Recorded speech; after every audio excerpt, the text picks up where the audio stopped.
Hey everyone, and thank you for joining me for this sew along for the Canterbury Zipper Pouch. I can see you've already downloaded your pattern and you found the video, which is great. So let's get started.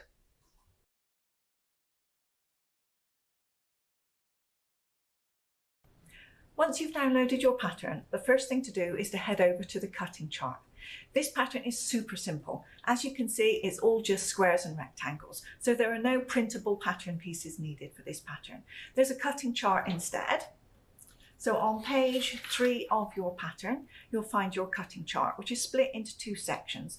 The top section is for the large pouch, the one that we'll be sewing in this lesson. The bottom section for the smaller pouch. That's the one in this size. Included in the cutting chart are all of the pieces that you need to cut, including your fabric, your interfacing and your binding. Let's take a quick look. So we have lining, lower, upper and back. That's pretty self-explanatory. Those are the pieces that will be inside your pouch. Then we have the binding strip.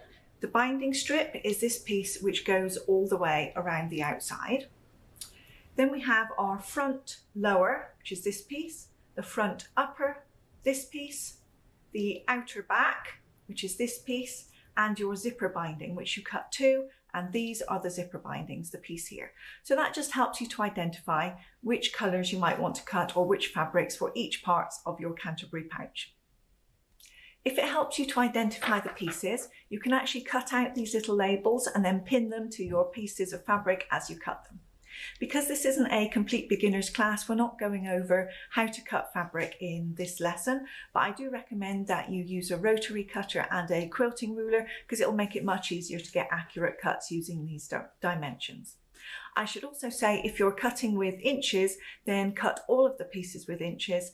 If you're saying with centimetres, cut all the pieces with centimetres, because there will be some slight differences depending on whether you cut in inches or whether you cut in centimetres. They aren't exactly the same. They're rounded to make things easier for you.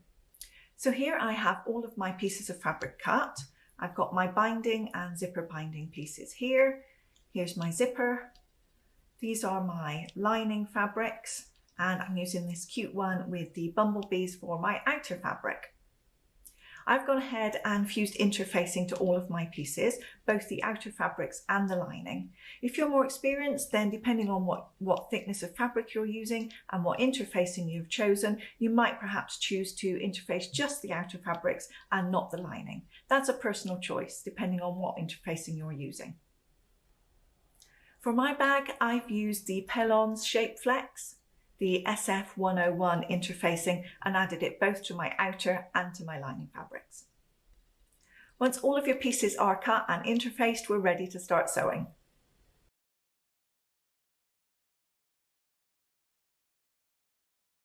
So let's start by taking our front lower piece and also one of the zipper binding pieces. Now we need to sew with a 1/4 inch seam allowance, and there's a couple of ways that I like to keep my seam allowances accurate. I can draw a line. So here, for example, if I take my quilting ruler, it has a 1/4 inch line marked on it, and I can just carefully line it up and then use a fabric marker. I like to use these friction pens, and I can just mark my 1/4 inch seam allowance directly onto the fabric. So that makes it easy to follow the line here of stitching as I go along with, and keep my needle on this line. I also have something that's very common with quilters, and that's a 1/4 inch quilting foot. See if I can get that in focus. There we go. They come in a lot of different types and varieties, but basically they are designed to help you keep an accurate 1/4 inch seam allowance. And so I'm going to switch that one over to my machine now, because the seam allowances on our pattern are 1/4 inch, which may be a little smaller than you're used to working with. So I'll go ahead and mark the other seam allowance now on my zipper binding piece. Make sure I line the fabric up at that 1/4 inch mark and draw a line with my fabric marker.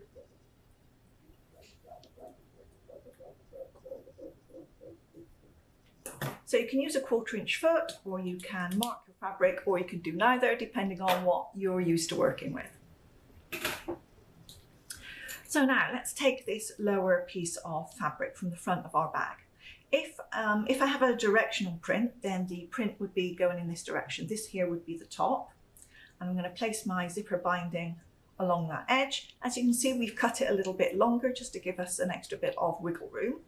So I'll pop that with raw edges even, add in a couple of clips just to hold it in place. I have a tendency not to sew with many clips and pins. I like to use my fingers as pins as I sew. So let's take this over to the sewing machine, and we're going to sew along this top edge here with a 1/4 inch seam allowance. We don't need to worry about back stitching at the start because we're going to trim this little bit off and it will be enclosed in a seam later on. So I'm just going to sew straight along this 1/4 inch line.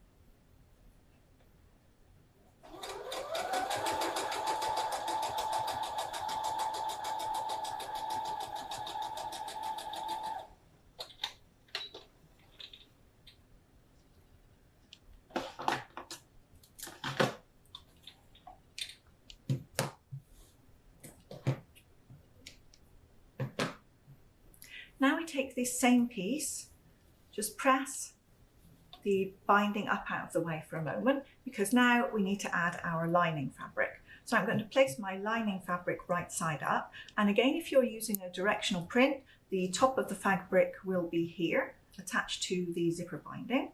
So again, I line up my binding with that same raw edge, and I'm just basically checking that the edge here on the outside of my outer fabric is in line with the outside of the lining fabric there.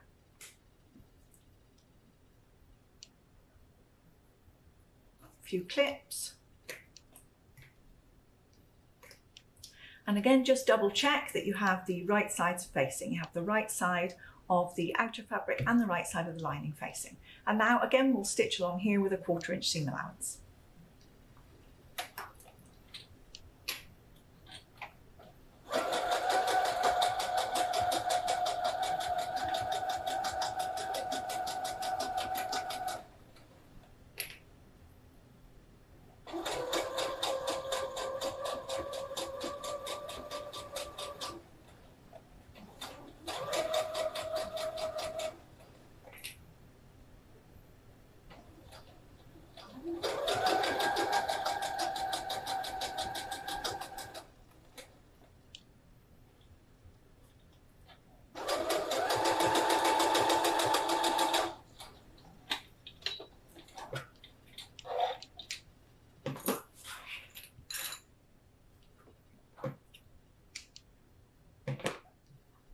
Now with both of our seams sewn, it's time to take this over to the ironing board, and we open it out with right sides facing down, and here just press these seam allowances in towards the centre.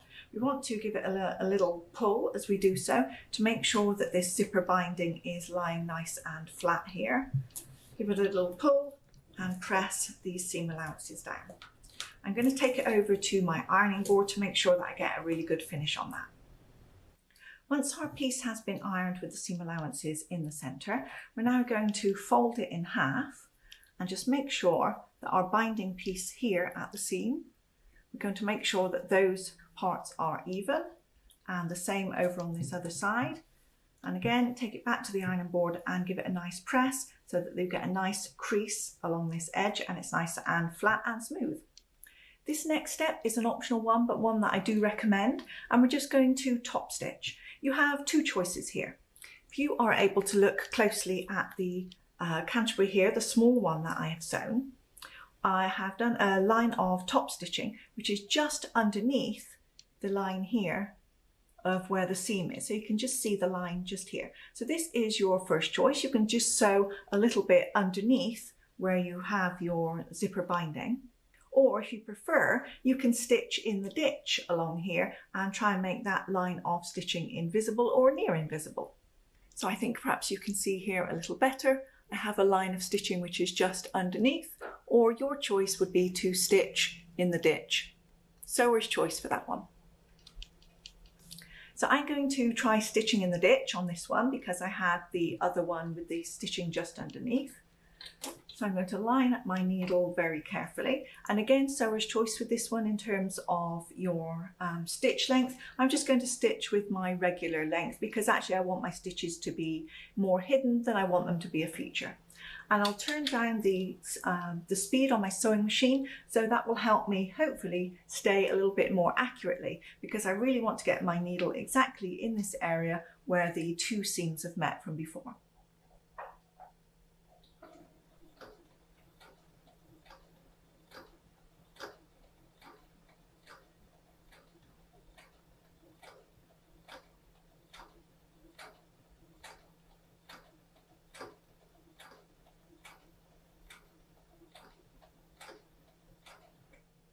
I've kept my 1/4 inch foot still on the machine for this one because it doesn't seem to get in the way or hinder it. But if you feel more comfortable, then you can just switch out to your regular presser foot.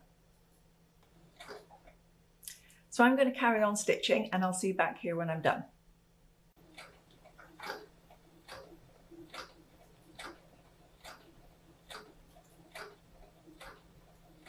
So my first piece is now finished. This is the lower part, and we have to do exactly the same with the upper section of the front of the bag. So we've just completed this section. Next we do this top section, and basically it's sewn in exactly the same way. So I have my upper front section just here, and again, if it's directional, you'll need to be aware of which direction your fabric goes. In the event that your print goes in this direction and this is the top, then this time your zipper binding goes along the bottom. So again, you can draw a 1/4 inch line along here to help you if that's helpful. Use a 1/4 inch foot, or simply use the marks on your sewing machine base just here if you have a 1/4 inch mark. I'm going to go ahead and mark my fabrics. I just find that easiest. So I'm all marked up. So now my zipper binding piece goes along the bottom edge of my fabric, and I'll take it over to the sewing machine and attach that 1/4 inch seam.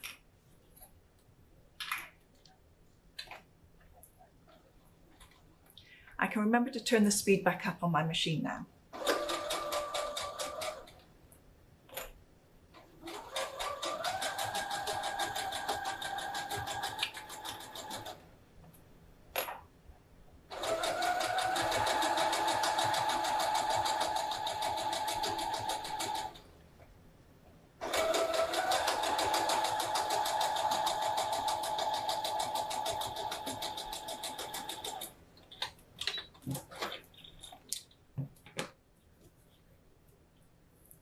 And now I simply press that fabric away with my fingers. This will be useful when it comes to pressing this part later on. And then attach my upper lining to the wrong side again. So again, I have my right sides matching, and my lines here are lined up so that my outer and lining fabrics meet. Another 1/4 inch seam and we'll be done.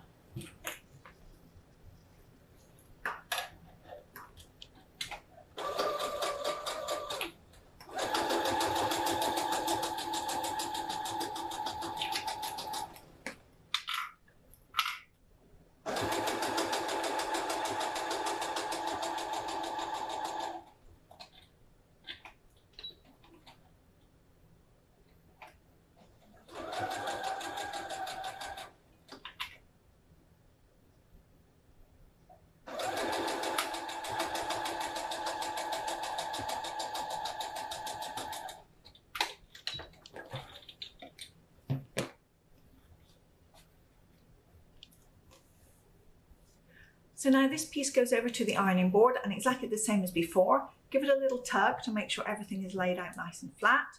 Press these seam allowances into the center, and then we will press in half and get a lovely zipper binding finish on the outside. So I'll go and do mine now, and then we'll meet you back here for the sewing of the zipper. I nearly forgot to mention, but don't forget to do it. In the same way that you top stitched here in the ditch, if you chose to do that on your lower piece, then you're going to do exactly the same on your upper piece. So let's get that over to my sewing machine now, and then we'll sew the zipper.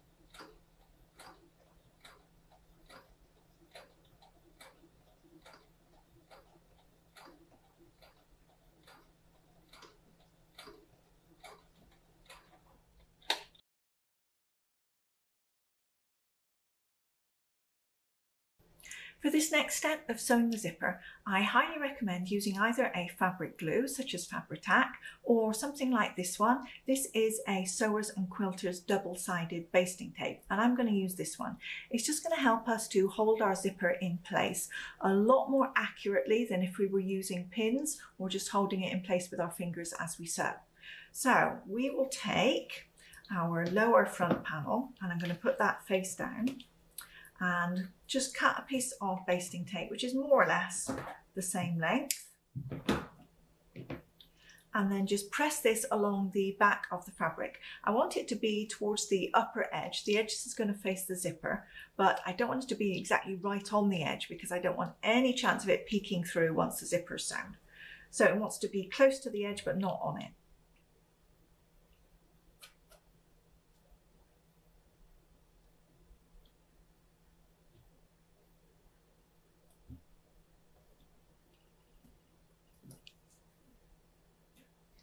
Something like that looks just right. So now I can peel away the backing tape and reveal the sticky there on the back of my fabric. And I will place my zipper face up on my work surface. I'm going to undo the zipper pull because it tends to make this part of the zipper lie flatter. So then that looks pretty flat and even. And I'll take my front piece, kind of center it up with the zipper. As you can see, we have a little bit of a wiggle room or a little bit of overlap here with our binding pieces. So I'm just going to try and line the zipper itself up with the fabric just here and get it kind of centered. It's not exactly, it doesn't need to be exactly perfect. And then very carefully try and put my fabric along the edge of the zipper like that, using the basting tape as I press down to hold it in place. And what I want is for my the edge of my zipper binding to be quite close to the zipper teeth but not touching, because we still need to leave a little bit of room for the zipper pull to move up and down between the gap between the teeth and the line and the zipper binding fabric. So I can adjust it in tiny little bits in places as I need to. That looks kind of good. Now, when it comes to sewing this, I found that I don't need to use a zipper foot because I'm actually just kind of skimming over the top of the whole thing. But if you feel more comfortable, then put a zipper foot in your machine. I'm going to switch out my 1/4 inch foot, put that to one side and put on my regular zipper foot. Now, your choice of stitch length is sewer's choice, because it does look like a kind of, although it's a functional stitch, we're actually stitching our zipper in place. It kind of has the appearance of a top stitch along the edge of the trim. So I'm going to increase my stitch length. My regular stitch length is a 2.5. I'm going to make it a 3.5 for sewing in the zipper. And again, I'm going to reduce the speed on my sewing machine because I want to make sure my sewing is nice and accurate. When it comes to sewing the placement of your stitches, you can, I think it looks nicest if you put it on the edge closest to the zipper. If I bring over my example and bring it in close so that you can have a look, you can see where my line of stitching here is closest to the zipper teeth as opposed to kind of on the center or the bottom. So I suggest popping your line of stitches just there. So let's take this over to the machine. I'm going to give it a final adjustment and make sure I'm happy with where everything is placed. And then sew nice and slowly on the machine. With that basting tape, it makes it nice and easy to make adjustments. But if you're using pins or clips, then just take it nice and slow and make sure that you're happy with the placement of the zipper edge, the zipper binding edge close to the teeth as you go along there. You can make lots of tiny adjustments as you need to. Take it nice and slow because this part of the bag is going to be one of the main features, and you want to make a good finish here.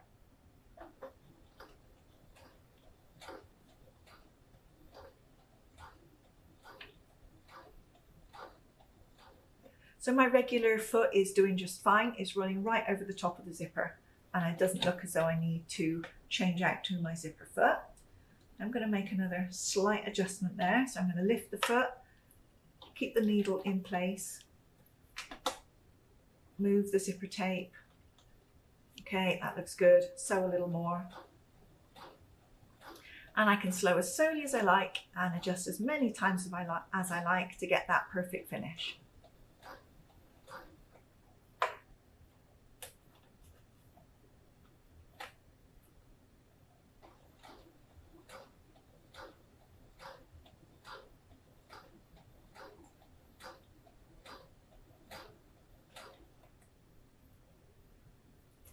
Continues to look good. I'll sew some more.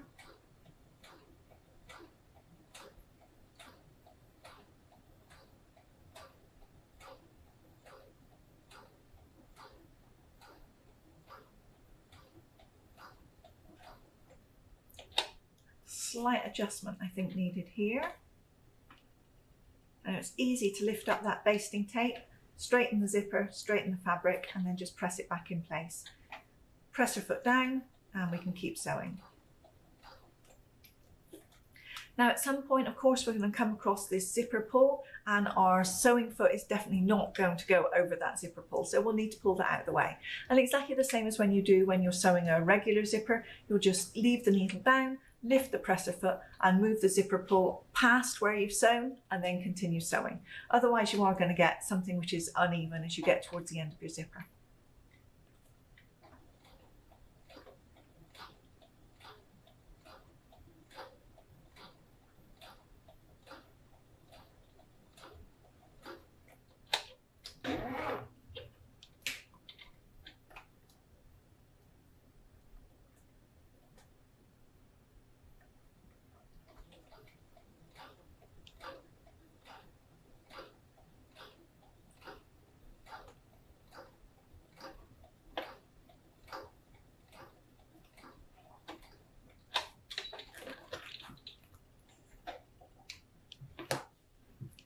And that's it. My first line of stitching is done. So now we do exactly the same with the other piece. So I'm going to get a little bit more basting tape and again put it here on the wrong side.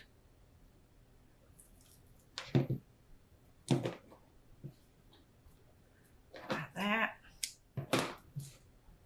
Close to the edge but not right on the edge.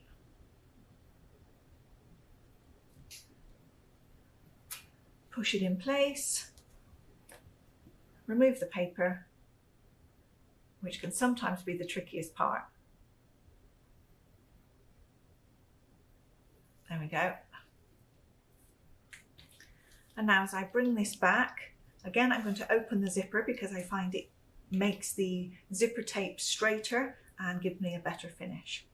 So I do want to line this top panel up with the bottom panel.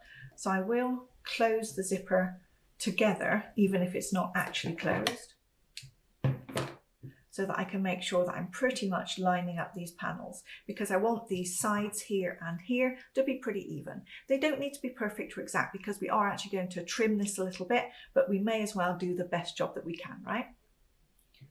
So again, I'm going to just press my zipper binding so that it's close to these zipper teeth, but not touching, and has the same even gap as I had on the first side. Now I take it back to the sewing machine and again I'm going to sew this side. So in terms of sewing direction, you could close the zipper up now and sew this way if you prefer, or you can open the zipper and sew the same way as you did before. It depends, whichever you're going to find more comfortable.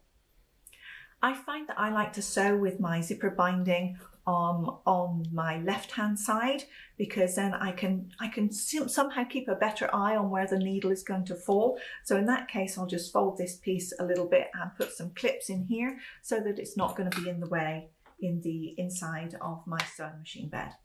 So I'll take mine over and we'll sew some more top stitching.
As I come down to the end, I need to just wrestle that zipper pull out of the way again, so it's not going to be in the way for my final few stitches.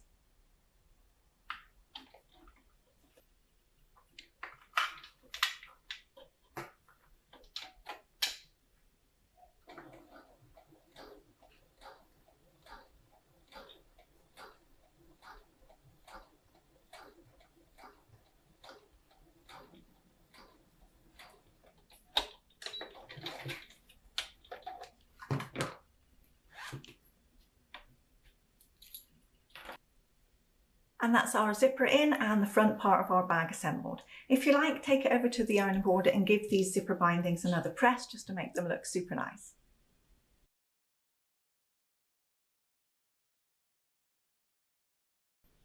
Now that the zipper is in and the front part of our bag is sewn, it's time to true the pattern. When I design my sewing patterns, I always try and include a little bit of what I call wiggle room, so that in the event that you sew something and it hasn't come out quite square or it's not quite to size, that there's always a little bit of trimming you can do that will return things back as they should be. And this one is no exception. So here on the side where we have the metal part of the zipper, we are going to trim this so it's a nice straight line. But what we do want to bear in mind is that we're going to put a 1/4 inch binding here. So we need to leave at least a 1/4 inch plus a little bit past this metal part of the zipper, so that when we sew our binding in place, our needle isn't going to hit this metal stop at the end. So I'll take my ruler and I'll take a note of where my 1/4 inch is and slide that next to this, this metal part of the zipper. And at the same time, I'm going to be looking at this line that goes across my ruler here, because in order to get things square, it's not going to look good later on if we have finished our bag and instead of being straight across, our zipper is kind of at an angle. So we want to make sure that whatever trimming we do, we make sure the zipper is straight and then the sides are completely perpendicular to the zipper. So one of the lines on my ruler is following here directly along the teeth of my zipper, and then the other one is allowing for a 1/4 inch plus a little bit more on the side here before I trim off and make everything straight. So I think that looks good. Everything looks lined up. So let's get my rotary cutter in there and trim off all of those edges. Now I'm going to repeat and do the same on the other side. I'll need to pull the zipper pull out of the way because it won't allow for my ruler to lie flat. So if I just hold it in place, I can keep the zipper together and just pull the pull over to this one side. And then again, I can see where I have these little metal stops on the end of my zipper. I'm going to make a 1/4 inch and a little bit more. Again, lining up one of these lines that go across on my ruler with the zipper teeth to make sure that I'm making it square. And when I'm happy that it all looks good, take the rotary cutter again and trim off those uneven sides.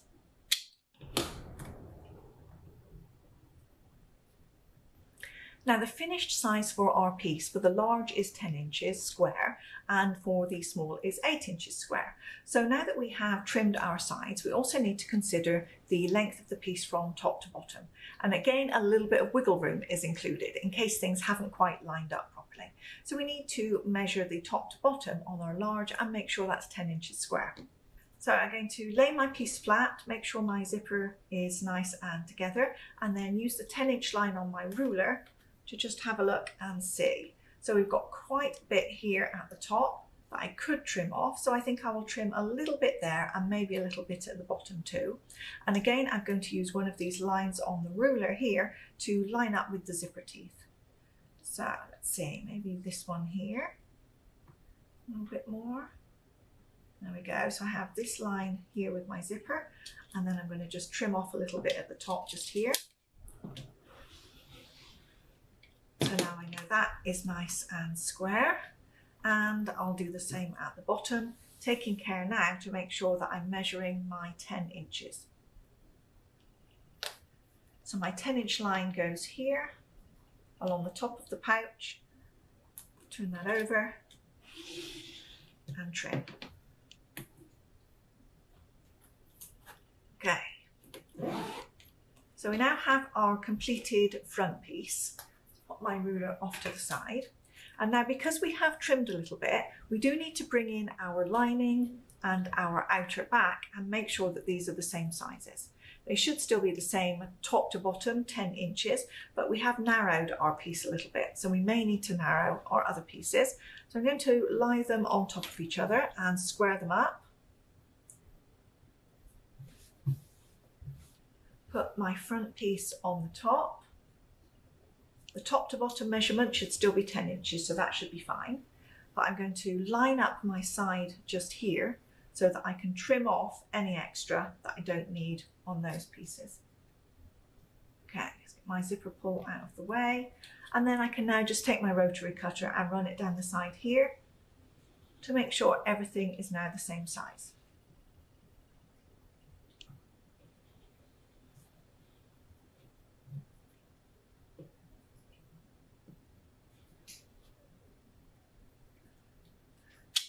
Perfect. So now our pattern pieces are trued. They are all exactly the same size and as they should be, and perfectly square and perpendicular. So now it's time to just make sure they stay that way.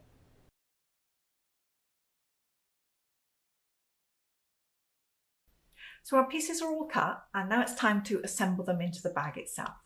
So we take our outer piece, and remember to, if you have a directional fabric, remember to make sure that it's facing in the right direction. I'm going to assume that this part is the top of my bag, just here.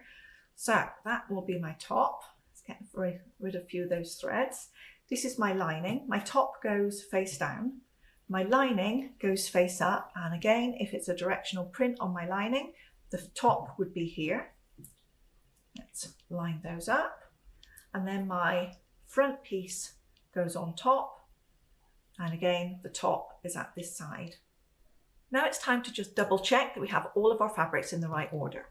If I lift up my little sandwich, here I have the outer back fabric, top facing in this direction, and that goes face down on the mat. The next is the lining fabric, and I want wrong sides together. So when I flip that one over, my lining right side is now facing up. It's also facing the right side of the lining from the front of the bag. And when I flop that over, then we have the front. So we have our sandwich here, all right sides are facing with the lining and the right sides are on the outside. Now I'm going to add a few clips around, and I suggest at this point, before we add the binding, because we don't want any of these things to shift at all, that we baste them in place.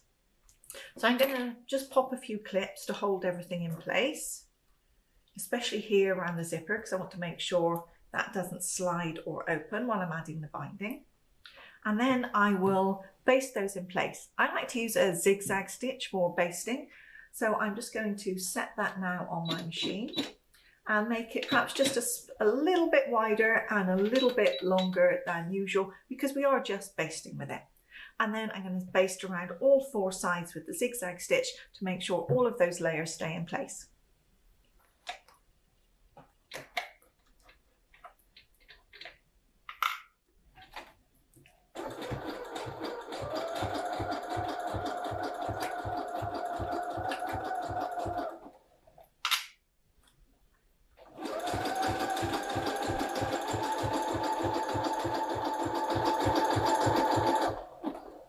I'm just checking the layers again as I go to make sure that all of the edges are nicely lined up and nothing shifting.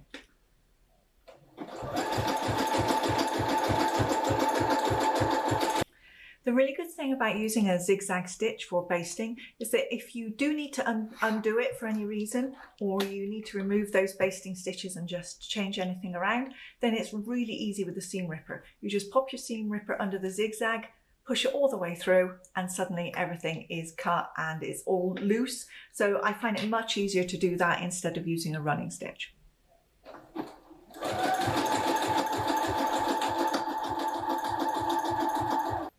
So I'll carry on now with basting all around the outside of my piece, and then I'll join you again for the binding.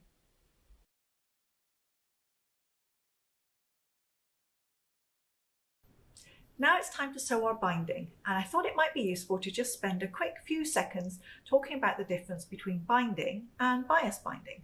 Bias binding is a phrase you've probably heard, It's basically to describe binding, where the fabric has been cut on the diagonal, on the bias of a piece of fabric. So by cutting the fabric on the diagonal, you actually cut it in a way that it stretches more.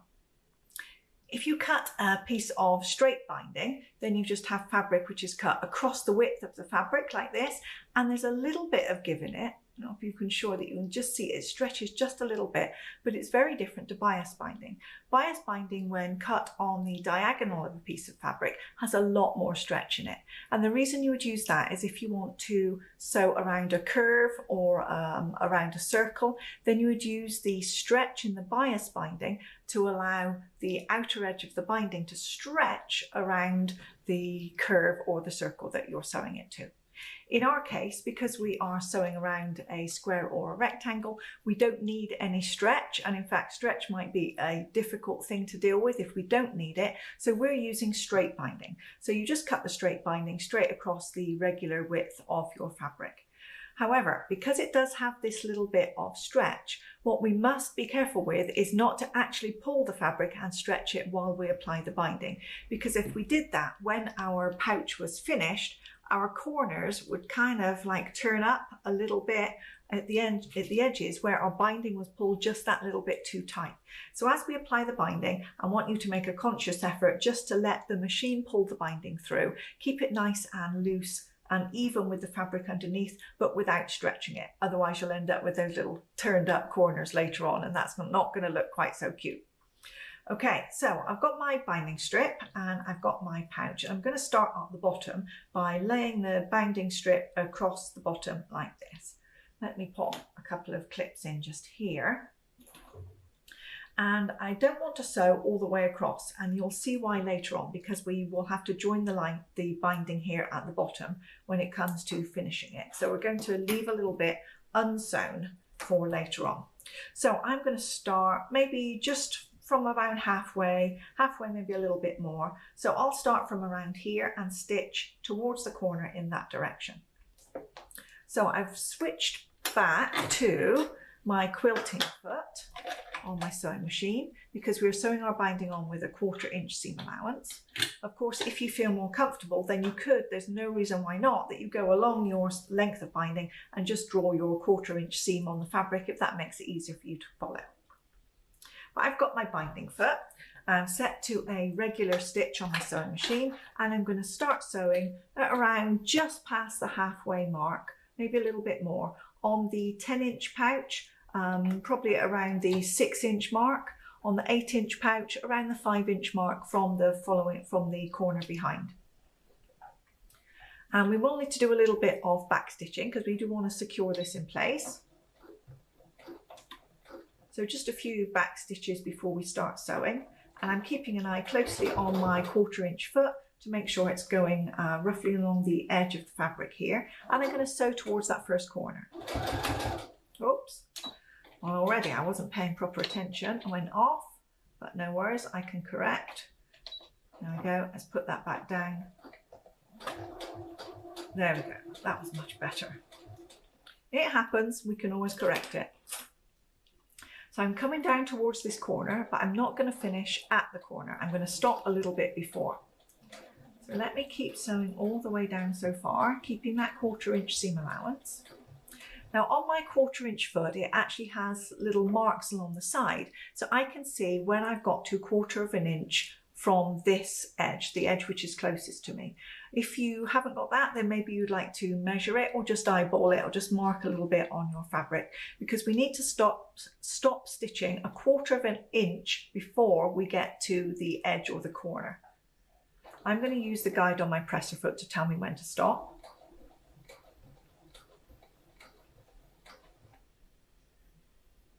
About there, I think. Maybe one more.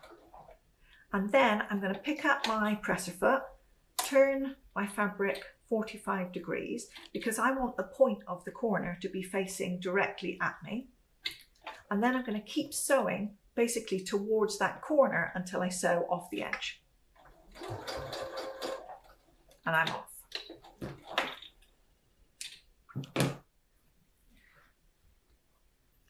And if you look closely, you can see where I finished stitching and then turned diagonally and stitched right off the end of the corner.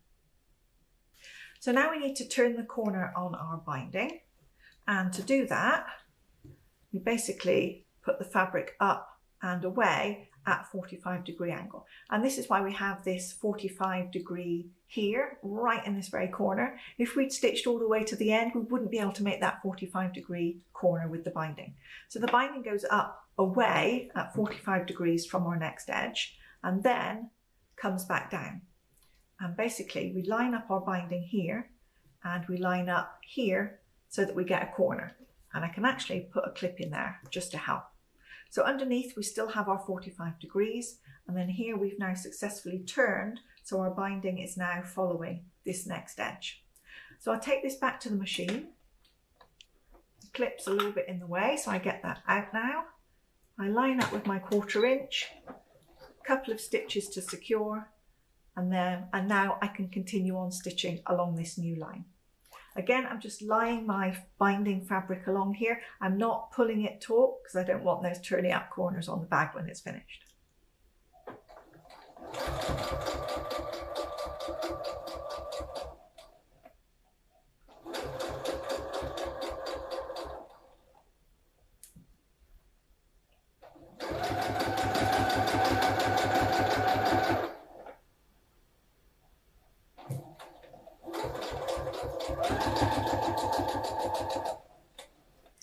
As I get up to where my zipper is, I'm just going to pull that out of the way. I'm going to make sure, just eyeballing it, to make sure that the needle isn't going to hit any of those metal parts of the zipper. It looks fine. I've left plenty of room so I can continue sewing.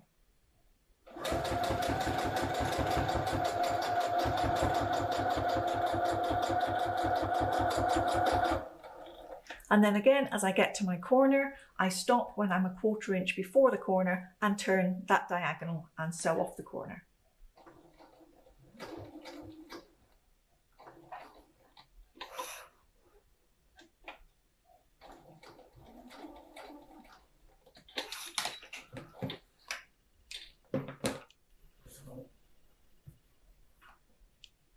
Let's look one more time at how to turn the corner.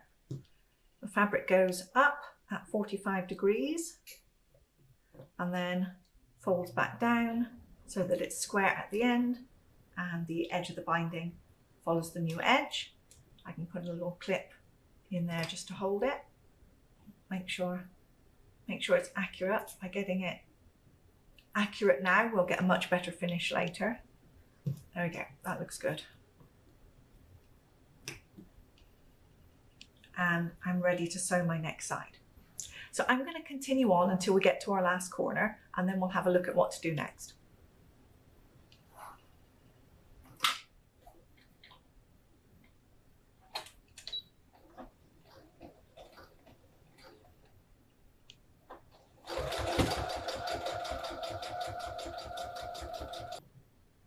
So I'm here at my final corner. I've just turned and I'm about to sew the 4th corner in place.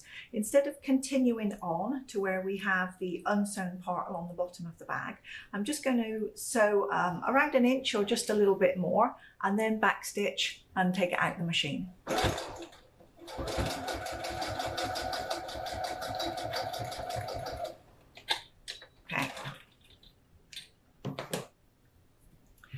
So now we have these 2 pieces just here that we need to join, and there's an easy way that we can do that. There's two ways. We can either put one fabric down and put the other fabric over the top and look to see where they join, or we can just fold the fabrics together. So I will get my pen now because we need to mark. So either, I have my, let's find my sewing. I have my sewing here and here. So somewhere in the middle would be about here. So I can either mark this fabric and then fold that over on my mark and mark the other fabric, or it may be easier to just fold the 2 fabrics somewhere into the center. So say this is the center just here, I'm going to try and fold those 2 fabrics at the same point. And again, without pulling them too tight. So here's one.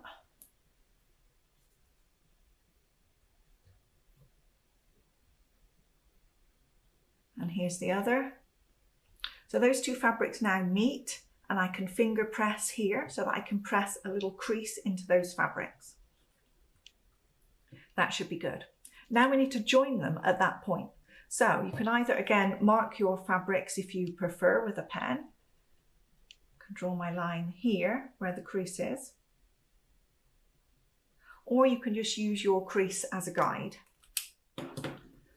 So, and then we take these two pieces of fabric and we'll need to fold our bag in the center just here. So we fold it like this, and this gives us this extra space just here that we can gain access to these two pieces of fabric to join them together. So make sure that you have the right sides facing, and where you have your creases or your lines marked, you're going to line those two pieces up. So I've got my crease just here and my crease just here. Put those two creases together. And then I will sew down this crease where I have my line marked. So my line and my crease in this case were the same. So again, I just take this to the sewing machine and sew it with a regular stitch.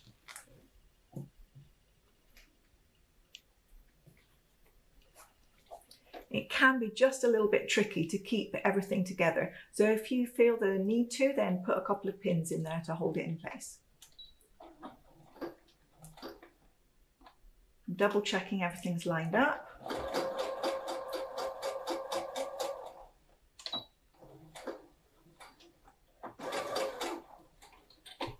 And I did back stitching at the start and the end there.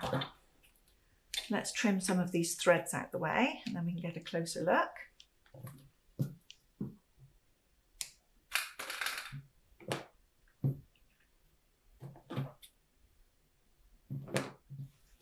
Okay, so now we lie our bag out flat and just test to make sure if this is actually the right length. If we've sewn it a bit too tight, then obviously we can seam rip and adjust it. Again, if it's a little bit too loose and baggy, again, you can just adjust your seam a little bit as needed. But I think that looks pretty good. So if you're happy, then you can go ahead and trim off these and leave yourself a small seam allowance, which we'll press open. I can just use my fingernail. And then we're ready to take it back to the machine, and we sew from this point to this point all the way across, back stitching at the start and finish, and then our binding is completed all the way around.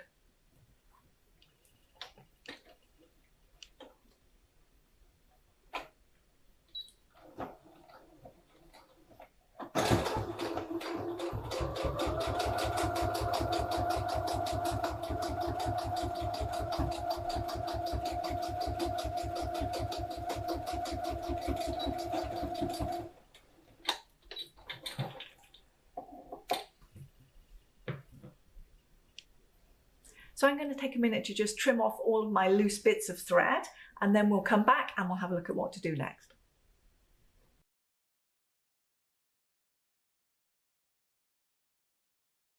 So let's have a look now at the way we can finish off the back of our binding. Generally, I would say there are three ways. There's the expert level finishing, there's the quick and easy machine finishing, and then there's the slow but neat finish. So let's look at expert level first of all, because maybe you already are. Maybe you're excellent at quilting and you're already you can already get a really good finish with your binding. So let's look at that. If we turn our piece over to the reverse and bring our binding onto the back of the fabric, in every example of what we need to do, you see where we have our line of stitching just here. We're going to fold our binding down so that it just about covers this line of stitching. So let's fold in the raw edge and then fold that down. And there we are, that looks really neat. So that's what we want our binding to look like on the back. We fold over the raw edge and bring it down until it just about covers that line of stitching, and then it's going to look wonderful. But we need to sew from the front. So let's turn it back over. For expert level binding, you want to sew by machine. So what you aim to do is to sew in the ditch. You're going to stitch in the ditch along here, which is where you have your seam between the fabric here and the binding fabric. And by doing that, you won't really be able to see those stitches very easily. But the tricky bit comes in that although you're sewing from the top, you need to make sure that you've caught the edge of that binding on the reverse, and that's where it's difficult. So if we fold this over again on the back, just about cover that line of stitching, and then what we're going to do is use our pin as if it were a stitch. So I'm going to put the pin in the ditch and bring it back out just there. So my pin is now in the ditch where we would be doing our stitching. And if I turn over to the back, my pin here, you can just about see, has now caught the back of that binding just there. So let's do some more. Again, I'm going to fold over that binding, make a neat edge on the reverse, use my pin as a stitch. So I stick it in the ditch and I bring the point back up in the ditch. And again, if I turn over to the reverse, it's caught the back of that fabric. And let's do a third for luck.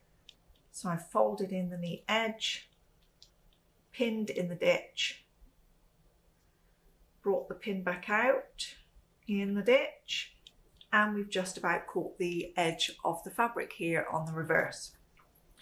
So this is what we would aim to do with our sewing. We would we'd pin them all the way around using the pin in the ditch to make sure it caught the back of the fabric, and then take it over to the sewing machine and stitch very carefully and slowly along this ditch. And what we would hope to do is obviously catch all of the fabric on the back here in a nice even stitch, so that all looks very, very neat. The line of stitching is hidden and everything on the back looks perfectly even.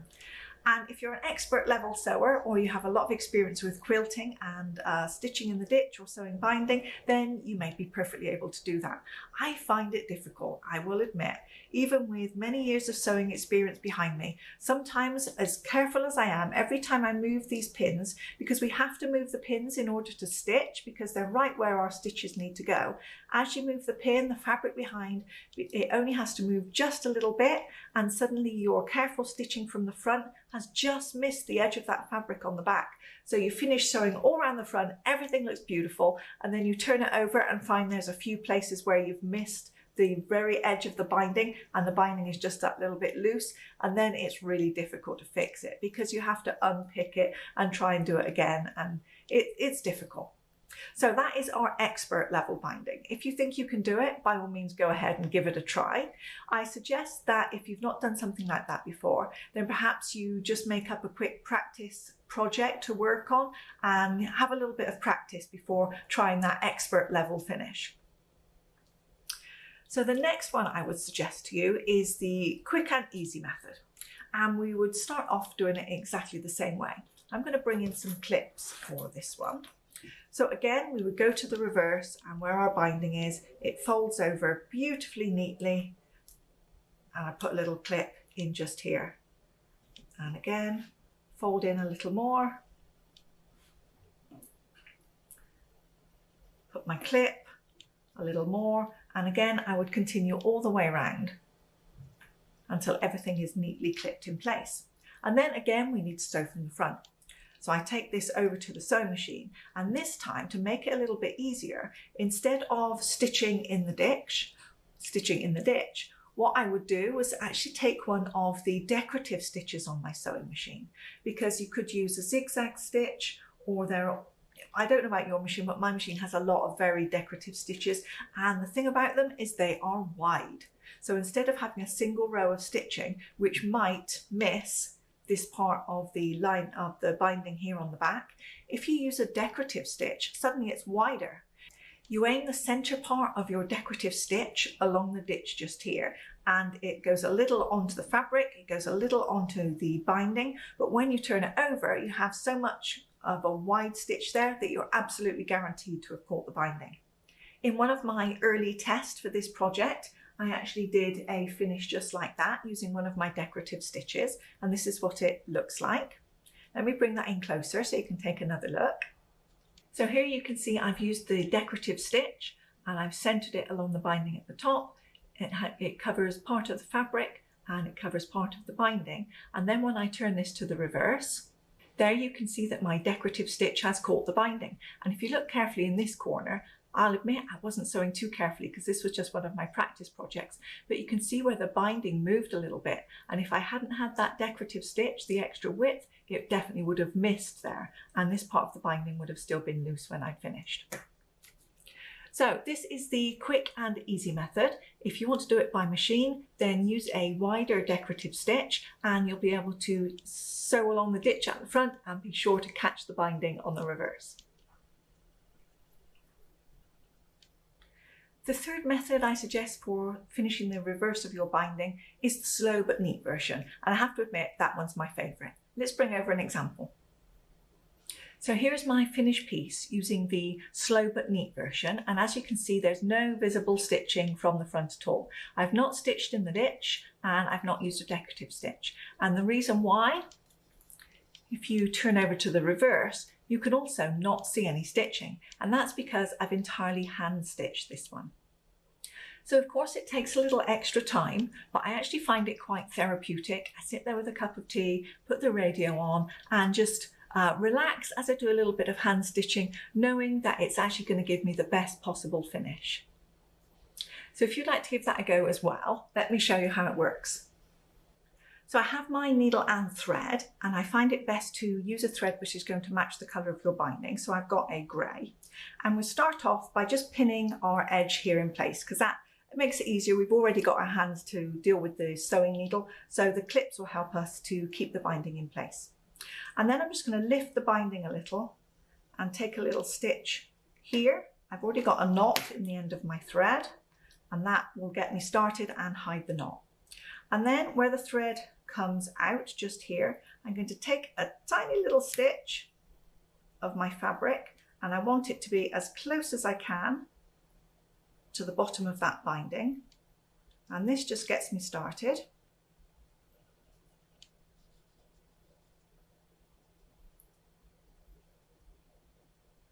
And then directly above where my thread is, I'm going to take just a tiny little nick on the edge of that binding. And that now is my starting point. Those two places are now joined. So now I pop my needle back into the fabric, take a little stitch, and as I bring the needle out, I want it to be just on the edge of that binding there. I may need to take that clip a little way, give me some space. So normally I would do this sat with it in my lap. It's a little bit more difficult to put it on the flat and be able to grab the needle. There we go. Okay, so now the thread is coming just out of the binding just here. So I put my needle in the fabric and take a tiny little stitch and bring the needle back out just on the edge of the binding again.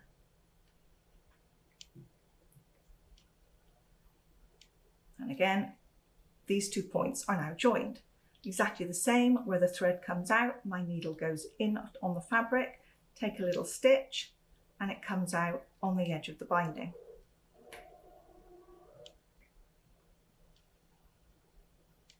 And those points are joined. And so we continue. So where my thread comes out, my needle goes in, take a little stitch, and it comes out on the edge of the binding.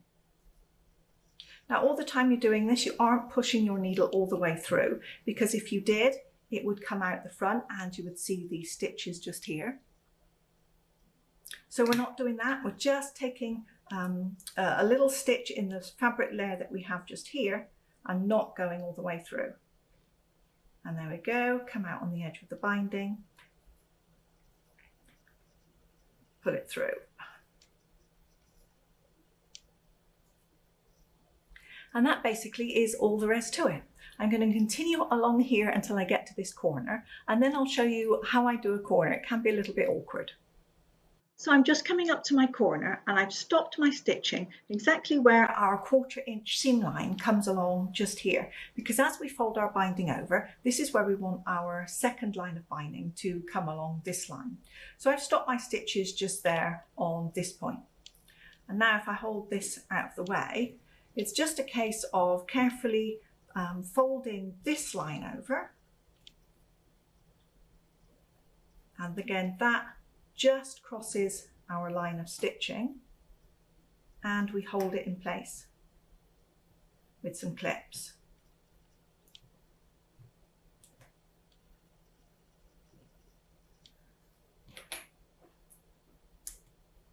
And then you can see that we have a mitered corner. Now we've created the same diagonal line in the fabric here as we created in the front. And where my needle and thread comes out here, I actually take just the bottom corner of that miter and pull it closed. And now just a tiny stitch in the corner where those meet, and bring my needle out.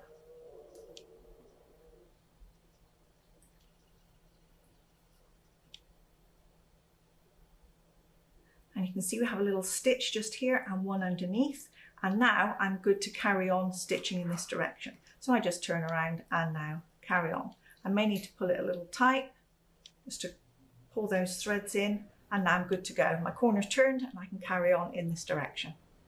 So I'm going to put the kettle on, make myself a cup of coffee and sit down and finish all of this stitching by hand.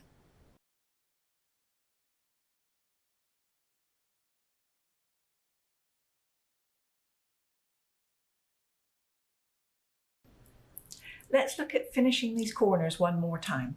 So I've brought my needle and thread all the way to this 1/4 inch line here where we'd sewed the front of our binding. This is the line of stitching here on the back, and my needle and thread comes out just before that line. Here I've folded the next line of binding and put a clip in place, and I just fold that corner in place. And the idea is that I get this nice 45-degree angle just here, this nice mitered edge. And where my thread is, I bring the needle up through the bottom point of that miter. And that now holds that corner in place. I take a quick tiny stitch right in the corner of where those two fabrics are meeting. And pull it through.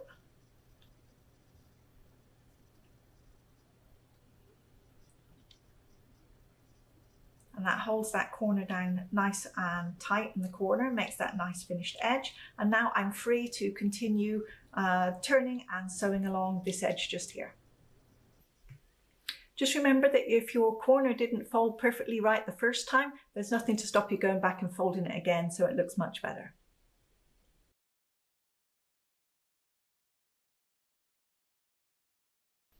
So my coffee is finished, my hand stitching is done, and my Canterbury Zipper Pouch is now completed, front and back. We can put this now with the smaller example, so we now have our large and our small, so you can see the size comparison. Thank you very much for buying the pattern for the Canterbury Zipper Pouch and taking part in this video sew along. I hope you've had fun and also had great success with your completed projects. Do come over to our Facebook chat group, because there I would love to see the projects that you've completed and hear your feedback on the pattern. I hope you'll also try some more of my videos here on YouTube and also try some more of my patterns from Sew Simple Bags. Thanks for watching. See you again soon.